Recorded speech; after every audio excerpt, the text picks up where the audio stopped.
Welcome back to the Forensics Detailing channel, guys. Today I'm collecting up some footage for an forthcoming video on applying ceramic coatings. So I need to machine all the car down, get the condition of the clear coat nice. So I've been rolling the video, and I just thought I've got so much video of me machine polishing this car, it might be nice to just stick a vlog video out of the machining that I'm doing at the moment.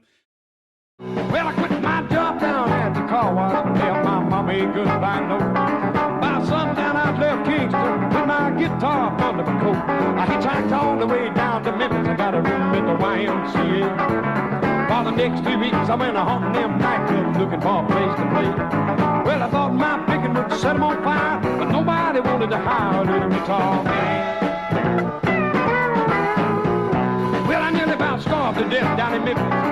I run out of money and luck, so I bummed me a ride down to Macon, Georgia on an overloaded poultry truck. I bummed on down to Panama City, started checking out some of them all-night bars, hoping I could make myself $1 making music on my guitar. I got the same old story, them all-night peers. There ain't no room around here for a guitar man. Now, what's going on?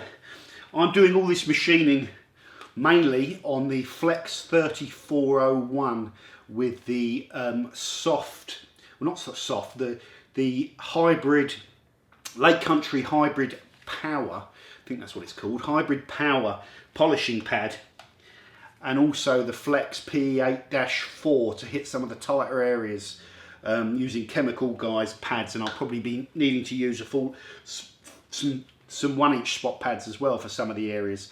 We are using at the moment, all I've used is Menzerner SF 4000 or 3500 as it's now called, because mainly the paint needs refining. There are some exceptions to that. I might have to do a 2-stage, cut a little bit more off on the roof. There seems to be some, it's not really wash marks, but there was some deeper stuff. The car's been polished about a year ago, but I only took about, or spent about 4 to 6 hours using S20 on it, going over it reasonably quickly, and the condition of the car is decent, but I want to bring that finish right up, and I'm trying to get every single panel to well above, or above, I'll settle for above 100 units of gloss, and then I want to put the ceramic coating on to then lock in that kind of finish. Hopefully that's the plan. The clear coat, like I say, generally okay. There's some areas of damage that can't be corrected on the rear sort of boot, the rear tailgate lip, where the previous owner must have dragged things out. There's some areas that are scratched there down to the plastic I can't do anything about. There's a deep scratch on the bonnet that I'm not even going to try and get out, but you can't really see it unless you're under all this lighting here, or perhaps on a really sunny day, so that doesn't bother me too much. The car looks good. I'm just aiming for a nice finish. I'd have to go down to the body shop if I wanted to get perfection. There's a couple of little dings in it as well that were there before I got it, but again, you can't really see them in the right light. So everything's going very well with this so far. Using this stuff, you know, whenever you're using finishing polishes, it's nice. I'm using this because, like I mentioned, it's got a little bit more cut, but it will still deliver you the absolute, I think, the absolute maximum gloss you can just about get. But that cut is a little bit useful for me, just to get out any light marks that are in there as well. That you'll even struggle to see that where you've got the even with the lights, but it's going well.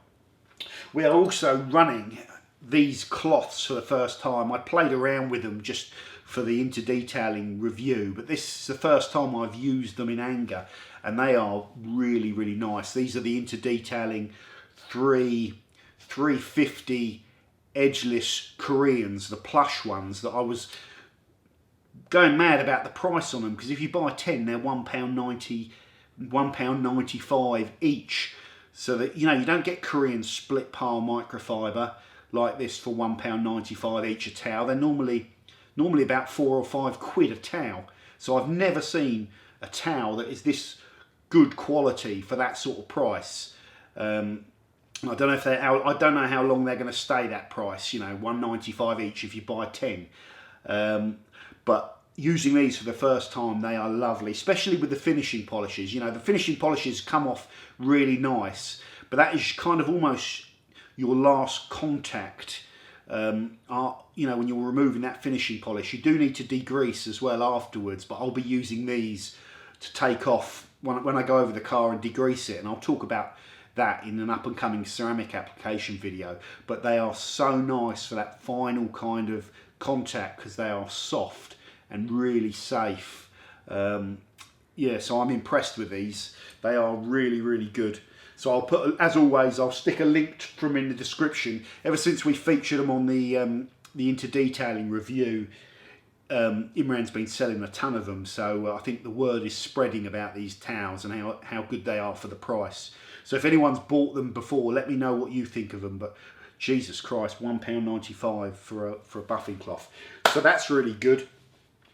What sort of problems am I having with this machine process? So far, none. It has been really nice and kind of relaxing, which you don't often say about machine polishing.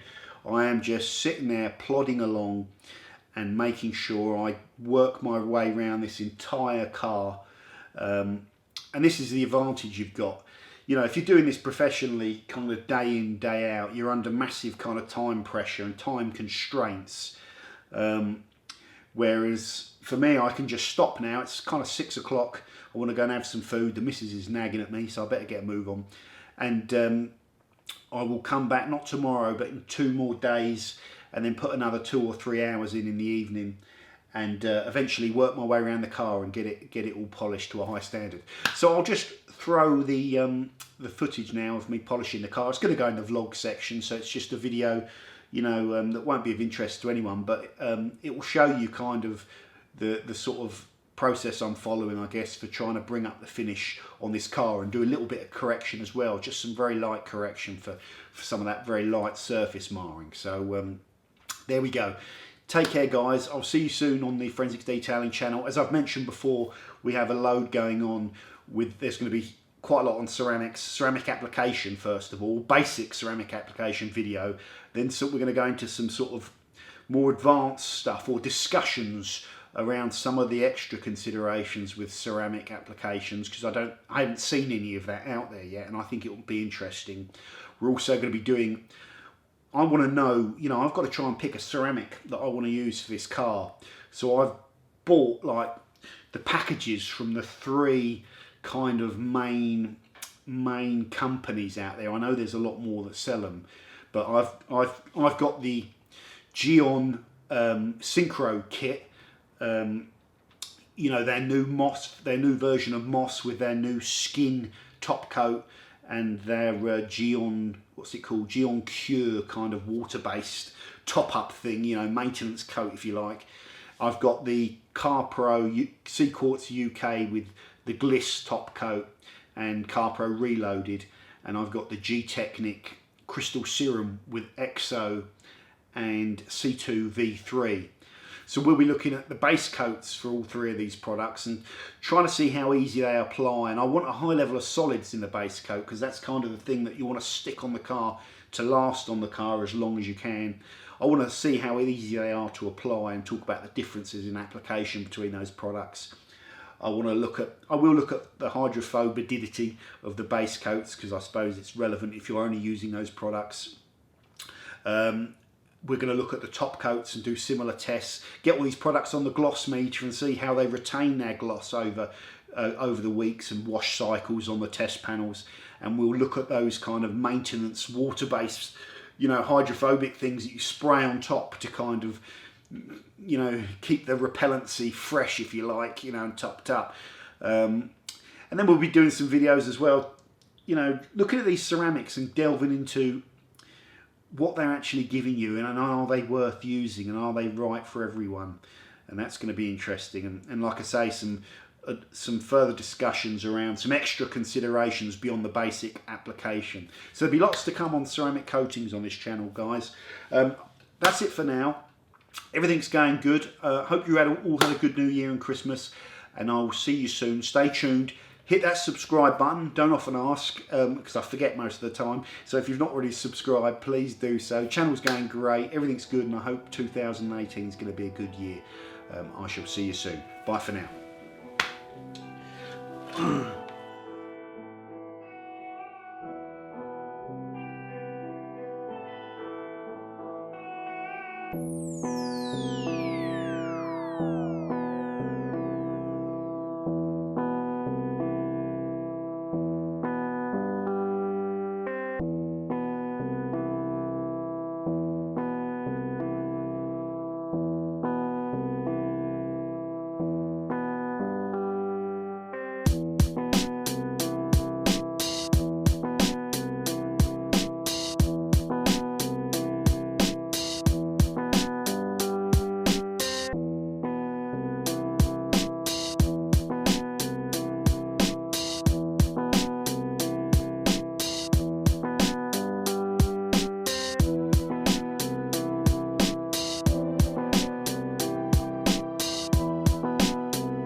This is a Chicky Beat production.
This is a Chicky Beat production.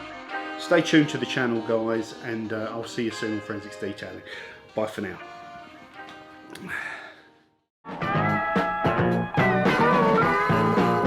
If you ever take a trip down to the ocean and you find yourself down around Mobile, just make it on out to the club called Jack's. You got a little time to kill.